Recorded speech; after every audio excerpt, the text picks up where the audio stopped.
ನಮಸ್ಕಾರಗಳು ನನ್ನೆಲ್ಲ ಪ್ರೀತಿಯ ವೀಕ್ಷಕರೇ, ಈ ಒಂದು ವಿಡಿಯೋ ಬಂದು ಎಸ್ಎಸ್ಪಿ ಇ-ಪಾಸ್ ಸ್ಕಾಲರ್ಶಿಪ್ ಬಗ್ಗೆ.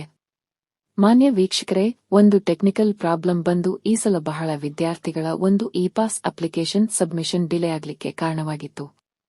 ಅಂದ್ರೆ ಕೆಲ ವಿದ್ಯಾರ್ಥಿಗಳ ಮೊಬೈಲ್ ಸಂಖ್ಯೆ ಕಳೆದು ಹೋಗಿದ್ದು, ಜೊತೆಗೆ ಪಾಸ್ವರ್ಡ್ ಮರೆತು ಹೋಗಿದ್ದು, ಇಲ್ಲ ಪಾಸ್ವರ್ಡ್ ಚೇಂಜ್ ಮಾಡ್ಲಿಕ್ಕೆ ಅಪ್ಡೇಟ್ ಬಂದಿದ್ದು, ಬಟ್ ಮೊಬೈಲ್ ನಂಬರ್ ಕಳೆದು ಹೋಗಿ ಪೋರ್ಟಲ್ ಲಾಗಿನ್ ಆಗ್ಲಿಕ್ಕೆ ತುಂಬಾ ಸಮಸ್ಯೆಯಾಗಿತ್ತು. ಇದರ ಬಗ್ಗೆ ಇದನ್ನು ಹೇಗೆ ಸರಿಪಡಿಸುವುದು ಎಂಬುದರ ಬಗ್ಗೆ ಯಾರೂ ಸಹ, ಯಾವುದೇ ಯೂಟ್ಯೂಬರ್ಗಳು ಸಹ ಸರಿಯಾದ ಮಾಹಿತಿ ಕೊಡಲಿಲ್ಲ. ಇದಕ್ಕೆ ಕಾರಣ ಇಷ್ಟೇ. ಇಂತಹ ಕೇಸ್ ಸರಿಪಡಿಸಲು ನೀವು ಇಲಾಖೆಯ ಡೇಟಾಬೇಸ್ನಲ್ಲೇ ಅಪ್ಡೇಟ್ ಮಾಡಬೇಕು. ನೀವು ಮಾಡಬೇಕಾದುದು ಇಷ್ಟೇ. ನಿಮ್ಮ ಹತ್ತಿರದ ಅಂದ್ರೆ ನಿಮ್ಮ ತಾಲೂಕಿನ ಬಿಸಿಎಂ ಆಫೀಸ್ ಅಂದ್ರೆ ಬ್ಯಾಕ್ವರ್ಡ್ ಕ್ಲಾಸ್ ವೆಲ್ಫೇರ್ ಆಫೀಸ್ ಅಂತ, ಇಲ್ಲಿಗೆ ಹೋಗಿ ಅಲ್ಲಿರುವ ಅಧಿಕಾರಿಗೆ ನಿಮ್ಮ ಎಸ್ಎಸ್ಪಿ ಐಡಿಯನ್ನು ಮತ್ತು ಅಪ್ಡೇಟ್ ಮಾಡಬೇಕಾದ ಮೊಬೈಲ್ ಸಂಖ್ಯೆಯನ್ನು ನೀಡಿ.